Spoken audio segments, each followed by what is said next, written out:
किलोमीटरवर बंधारे बांधण्याचं काम या तुमच्या किशोर पाटलांनी केलं. अरे ज्या विहिरीला फुटभर पाणी पण नव्हतं ना, ती विहीर आता इथं मी 24 करोड रुपयाचं मला वाटतं उपजिल्हा रुग्णालयाचं काम बांधवांना या ठिकाणी चालू आहे. मी पाण्यापासून विजेपासून तर 100% नियोजन शेतकऱ्यांपासून तर आपल्या बांधवांपर्यंत करण्याचा प्रयत्न बांधवांनो या ठिकाणी तर केलाच. पण आज जो माझा बेरोजगार तरुण आहे ना, या तरुणाच्यासाठी अरे आमची ही छोटीशी सहकारी तत्वावर चालणारी MIDC जर का सोडली तर आमच्याकडे कुठली डेव्हलपमेंट नव्हती. पण या तुमच्या आमदारांनी तुमच्या या युतीच्या सरकारच्या भरोशावर, या राज्याचे मुख्यमंत्री आदरणीय एकनाथजी शिंदे साहेबांच्या भरोशावर 250 हेक्टर जमीन मंजूर MIDC साठी केली.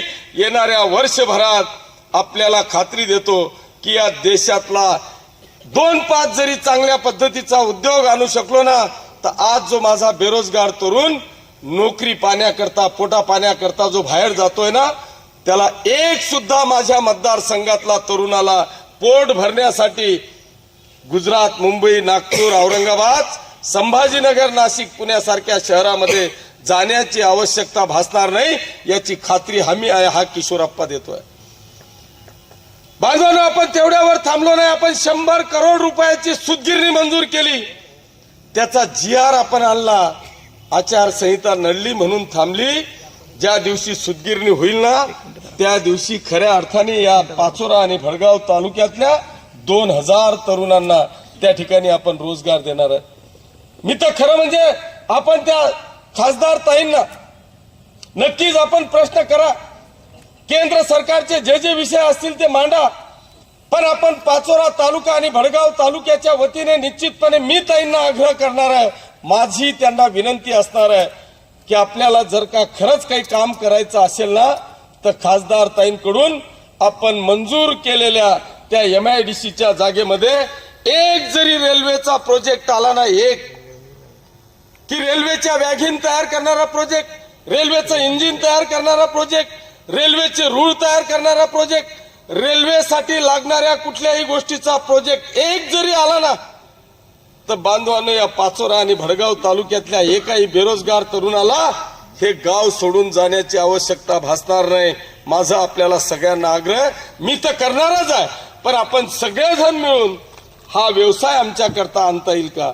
मागच्या काळात मी अनेक प्रयत्न केले, पण थोडीशी कुठेतरी माशी शिंकली म्हणण्यापेक्षा त्यावेळेस नाथाभाऊ भाजपमध्ये होते आणि नाथाभाऊंनी खरं म्हणजे माझं काम त्यावेळेस थांबवलं. मी पूर्णपणे प्लॅनिंग केला होता, कारण तेव्हा MIDC जरी मंजूर नव्हती तरी शासकीय जागा तिथे उपलब्ध होती आणि सेंट्रल रेल्वेचा तो प्रोजेक्ट होता. त्यावेळेस रक्षाताई आणि नाथाभाऊ मिळून, आता ते आपल्या आहेत नाथाभाऊ परके झाले, पण त्यांनी दोघं मिळून भुसावळच्या रेल्वे स्टेशनवर ती फॅक्टरी यावी अशा पद्धतीचा प्रयत्न केल्यामुळे फिजिबिलिटी आपली होती. कारण आपण जी जागा सांगत होतो तिथे नॅशनल हायवे आहे, तिथं रेल्वे लाईन आहे, तिथं पाण्याची व्यवस्था आहे, सबस्टेशन आहे, या सगळ्या गोष्टी तिथं अवेलेबल होत्या. आणि भुसावळला जिथे नाथाभाऊ आग्रह करत होते तिथे ही कुठलीही फॅसिबिलिटी नव्हती. रेल्वे गव्हर्नमेंटच्या अधिकाऱ्यांचा पॉझिटिव्ह रिपोर्ट आपल्या स्पॉटचा होता, ती फिजिबिलिटी नव्हती. परंतु दुर्दैवाने माझी ताकद वरती कमी पडली, हे आपण मान्य केलं पाहिजे. नाथाभाऊंची ताकद त्यावेळेस जास्त होती, त्याच्यामुळे माझा प्रोजेक्ट त्यावेळेस तो तिथला थांबला. पण आता मी खात्री देतो की नाथाभाऊपेक्षा जास्त ताकद आपली आहे, कारण नाथाभाऊ विरोधात आहेत आणि आपण युतीत आहोत. आणि युतीचं सरकार राज्यात पण आहे आणि केंद्रात पण आहे. ह्या सगळ्या गोष्टी जर का बांधवांनो आपण पाहिल्या तर आता इथे सत्तेशिवाय शहाणपण चालत नाही. मी जेव्हा या ठिकाणी छाती ठोकपणे सांगतोय की आता माझी ताकद जास्त आहे, तर ते फक्त राज्य आणि केंद्र सरकारच्या भरोशावर सांगतोय. आपल्याला जर का ह्या सगळ्या गोष्टी करून घ्यायच्या असतील तर बांधवांनो सत्तेशिवाय शहाणपण चालत नाही. जिथे एखादा नगराध्यक्ष सत्तेचा नसेल ना, त्या गावाची डेव्हलपमेंट पहा. हे जे काही मी करू शकलोय किशोरप्पा विरोधात असताना, तर याचे 10% कदाचित निधी आणू शकला नसता, पण तुमच्या सगळ्यांच्या आशीर्वादाने मी सत्तेत आलो. सुदैवाने राज्याचं सरकार आपलं, केंद्राचं सरकार आपलं, आणि या सरकारमुळेच हा एवढा मोठा निधी बांधवांनो आपण या शहरामध्ये आणि तालुक्यामध्ये आणू शकलो.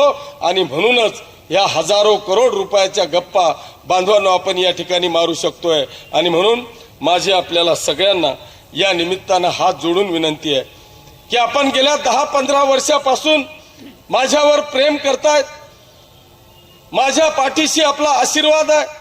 अशीच गोष्ट एकदा होती की माझा वाढदिवस होता, मला राजकारणातलं काही तेव्हा अक्कल नव्हती, पण माझ्या वाढदिवसाच्या दिवशी मी सुरेश दादांना बोलवलं. त्यांच्या आघाडीवर या नगरपालिकेकरता माझ्या वाढदिवसाच्या दिवशी प्रचंड मोठी गर्दी झाली आणि मी या जनतेसमोर नतमस्तक होऊन तुमच्याकडे माझ्या वाढदिवसाचं गिफ्ट म्हणून मी नगरपालिका मागितली. या जनतेने ती मागणी स्वीकारली आणि ती मागणी स्वीकारल्याच्या नंतर मला 25 पैकी 19 जागा बांधवांनो त्या ठिकाणी निवडून दिल्या.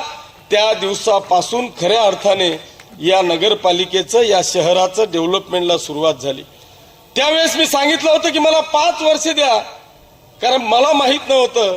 सुरेश दादांचं अध्यक्षीय भाषण होतं. त्यांनी सांगितलं की किशोर आप्पा तू अजून नवीन आहे, माझी ही 15वी काय 3री का 4थी टर्म मला वाटतं त्यावेळेस दादासाहेबांची होती, की मी आता 4थी टर्म आता माझी चाललेली आहे. मी अजूनही जळगाव शहराला फुलफिल करू शकलो नाही. तुला जर का खऱ्या अर्थाने या शहराचा आणि तालुक्याचा विकास करायचा असेल, जर डेव्हलपमेंट करायची असेल ना, तर तुला किमान 20 वर्ष हे शहर जोपर्यंत, हा मतदारसंघ जोपर्यंत एका व्यक्तीच्या हातात राहत नाही, खालपासून वरपर्यंत ही सत्ता जोपर्यंत राहत नाही, एका विचाराची राहत नाही, तोपर्यंत खऱ्या अर्थाने तुम्ही या शहराचा आणि तालुक्याचा विकास करू शकत नाही. त्यांची आठवण मला आज येते. बांधवांनो, हे सगळं समजायला मधुभाऊ आता झेडपी सदस्य आहेत किंवा नगरपालिकेतला एखादा नगरसेवक आहे. मधुभाऊ एक अभ्यासू व्यक्तिमत्व आहे. मधुभाऊ सुद्धा माझं चॅलेंज आहे की हे सुद्धा 10 वर्षाच्या कार्यकाळामध्ये पूर्ण जिल्हा परिषद समजू शकले नसतील. असे एक विशिष्ट 2-5 डिपार्टमेंट आहेत की त्या 2-5 डिपार्टमेंटवर आपण काम करतो आणि तेवढाच निधी आपण या ठिकाणी आणू शकतो.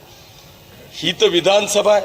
आता ह्या विधानसभेमध्ये काम करत असताना अरे 36 हेड आहेत, 36 डिपार्टमेंट आहेत, आणि या प्रत्येक डिपार्टमेंट पर्यंत जाऊन माझ्या प्रत्येक समाजाच्या घटकाला न्याय देण्याचं काम करायचं असेल तर पहिल्यांदा बांधवांनो 5 वर्ष तर समजायलाच चालले जातात आणि तिथून खऱ्या अर्थाने तुमची विकासाला सुरुवात होते. आणि ती सुरुवात आपल्याला मला वाटतं की आज झालेली आहे. बांधवांनो, मी आपल्याला सगळ्यांना आजच्या या कार्यक्रमाच्या निमित्तानं या ठिकाणी आग्रहाची विनंती करणार आहे की अनेक वेगवेगळ्या पद्धतीच्या बातम्या आपल्यापर्यंत पोहोचवण्याचा प्रयत्न केला जाईल, अनेक नरेटिव्ह सेट करण्याचा प्रयत्न केला जाईल, पण ही जनता खुळी नाही. या ठिकाणी मागे मुनाफ बाप्पू आहेत. मी आत्ता माहित नाही, मी व्हॉट्सअपला पाहत होतो, तो पाहता पाहता मुनाफ बाप्पूचा फोटो पाहिला तर तिकडे प्रवेश करत होते आणि तो फोटो मला मुनाफ बाप्पू आला. मी म्हटलं असं कसं काय झालं कि मुनाफ बापू मेरे को छोड़ के कैसे क्या चले गए. मोबाईल मधून वरती तोंड करतो तो म्हणे मुनाफ बापू समोरूनच येत आहे. आपले बी कार्यकर्ते इतके कलाकार आहे, तो फोटो पाहिल्याबरोबर तिकडे गेले आणि पकडूनच आलं. आता लगेच प्रवेश आहे. बांधवांनो, मी या ठिकाणी या मतदारसंघामध्ये 2 गोष्टी फक्त मंत्र घेतलेला आहे, एक शांतता आणि दुसरा विकास. या 2 गोष्टी घेऊन मला या मतदारसंघामध्ये काम करतोय आणि भविष्यातही करायचं आहे. मला इथे शांततेची खराबी होऊ द्यायची नाही आणि विकासाला मागे पडू द्यायचं नाही. खऱ्या अर्थाने आम्ही अनेकदा असं ऐकलंय की शिरपूर पॅटर्न अमरीश भाईंनी जे केलंय ते शिरपूर पॅटर्न या महाराष्ट्रामध्ये आणि उत्तर महाराष्ट्रामध्ये अनेक पुढारी लोक हे सांगतात की शिरपूर पॅटर्न, शिरपूरला जाऊन आपल्याला पाहायचं आहे. माझी आपल्याला सगळ्यांना या निमित्तानं विनंती वजा आव्हान आहे. बांधवांनो, तुमचे आशीर्वाद, तुमच्या शुभेच्छा जर का या किशोर आप्पाच्या पाठीशी असतील ना, तर या महाराष्ट्रामध्ये एकमेव पॅटर्न भविष्यामध्ये येणार आहे ते म्हणजे पाचोरा भडगाव तालुका पॅटर्न. तुमचे फक्त आशीर्वाद आणि शुभेच्छा माझ्या पाठीशी राहू द्या. मी आपल्याला खात्री देतो की हे फक्त रोड गटार पाणी आणि लाईट झालं म्हणून तुमचा विकास झाला असं मी अजिबात म्हणणार नाही. ह्यात आमच्या मूलभूत गरजा आहेत. हा आमचा तो मूलभूत अधिकार आहे. ह्या आम्हाला प्रत्येकाला मिळायलाच पाहिजे याच्यात दुमत नाही. पण खऱ्या अर्थाने जर का सर्वांगीण विकास करायचा असेल ना तर आम्हाला ह्या गोष्टी पूर्ण केल्याशिवाय आम्ही सर्वांगीण विकासाकडे वळू शकत नाही. आणि म्हणून बांधवांनो, मी आपल्याला आज आग्रहाची विनंती, नम्र विनंती करतो की अनेक जण आहेत. आता यांच्यावर बोललं मग वैशुताईवर का बरं बोलला नाही हा पण प्रश्न येतो. पण आता त्या वैशुताईवर बोलण्याकरता उगाच डोक्याला ताप करण्यापेक्षा मी एक त्या अमोल भाऊचं मोबाईल ऐकलं होतं. अमोल भाऊ वैशुताईवर काहीतरी बोललेले होते. तेच तुम्ही ऐकून घ्या, तेच खरं आहे. जर ऐकलं असेल तुम्ही तर ऐकलंय का? वैशुताई बद्दलचं काहीतरी होतं. आता ती लहान आहे, तिला ते आपल्या आईरा निमा म्हणतात ना, ते आईबाईनी दिनी भर उठव शेजी नवरा कर, तशी परिस्थिती त्या ताईची झाली आहे. त्याच्यामुळे तिच्यावर उगच बोलून ती शेवटी माझ्यापेक्षा लहान आहे, कशाला उगच डोक्याला ताप करण्यापेक्षा तुम्ही समजदार आहात त्या गोष्टीत मला. कारण ते प्रचंड प्रयत्न करताय सगळेजण, खास करून येती ग किंवा आज तरी मनावर बोली, उद्या तरी माझ्यावर बोली आणि त्याच्यातलं काहीतरी सापडीन. मग ते आपल्याला काहीतरी असं उंदराला चिंदी भेटल्यासारखं ते घेऊन तरी मला पळता येईल. पण मग ती मी त्या काही डोक्यात जात नाही. पण आपल्याला खात्री देतो की भविष्यामध्ये येणाऱ्या काळामध्ये माझ्या ह्या व्यापारी बांधवांची मी आहे तोपर्यंत जीवनभर कोणताही मायचा लाल तुम्हाला अडवू शकत नाही, तुमची अडवणूक करू शकत नाही, तुमची लुटमार करू शकत नाही, तुमच्यावर दादागिरी करू शकत नाही, याची ग्वाही हा किशोरप्पा देतो.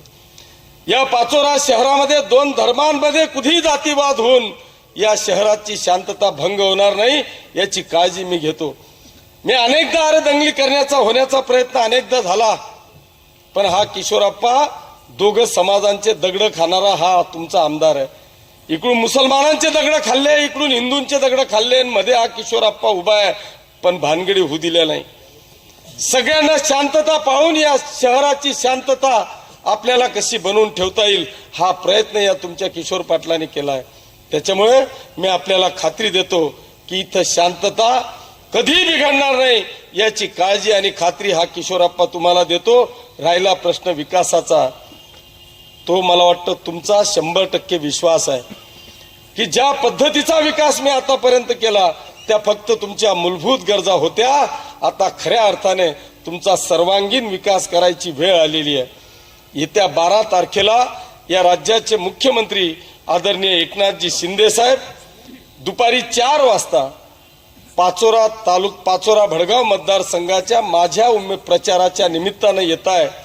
आपण सगळेजण त्या दिवशी तर याच, पण त्या दिवशी खऱ्या अर्थाने या मतदारसंघाबद्दल माझं व्हिजन काय आहे, मला नेमकं करायचं काय आहे याचा वचननामा मी माननीय मुख्यमंत्री महोदयांच्या हस्ते प्रकाशित करणार आहे.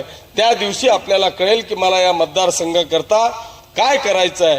तरी सुद्धा माझं आणखी आपल्याला आव्हान आहे की मी या पाचोरा शहराकरता, भडगाव शहराकरता, दोघं तालुक्यांकरता, या मतदारसंघाकरता काय केलं पाहिजे की त्याच्यातून या समाजामध्ये परिवर्तन होऊ शकेल, या मतदारसंघामध्ये एक आपली म्हणजे विकासाची उंची वाढू शकेल, अशी जर का कोणाला सूचना करायची असेल तर नक्की आपण उद्यापर्यंत करा.